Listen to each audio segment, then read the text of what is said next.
হাসপাতালে ডাক্তারের সমস্যা।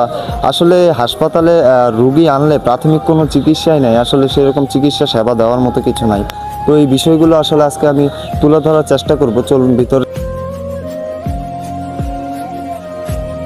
তো এখানে ডাক্তার প্রয়োজন 28 জন, সেখানে সে হাসপাতালে ডাক্তার রয়েছে অনলি 8 জন। আসলে এটা কিভাবে চলে?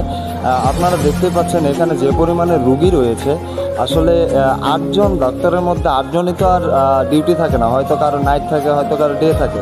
তো 4 জন হয়তো ডিউটিতে আছে। তো 4 জন মানুষ, 4 জন ডক্টর তো 200 থেকে 300 রুগী দেখা সম্ভব না। আসলে এই জন্য তেঁতুলিয়ার মানুষ প্রচুর ভোগান্তিতে পড়তে হচ্ছে।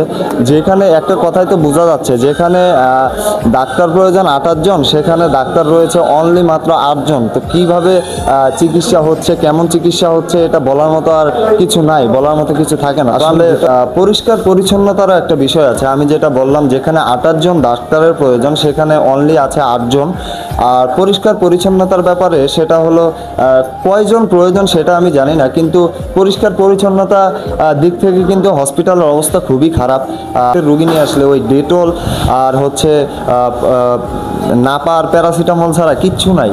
তো এই চিকিৎসার তো কোনো দরকার নাই। কোটি টাকা খরচ করে এই হসপিটাল করেছে, ডক্টরবিহীন এই হসপিটাল চলার জন্য।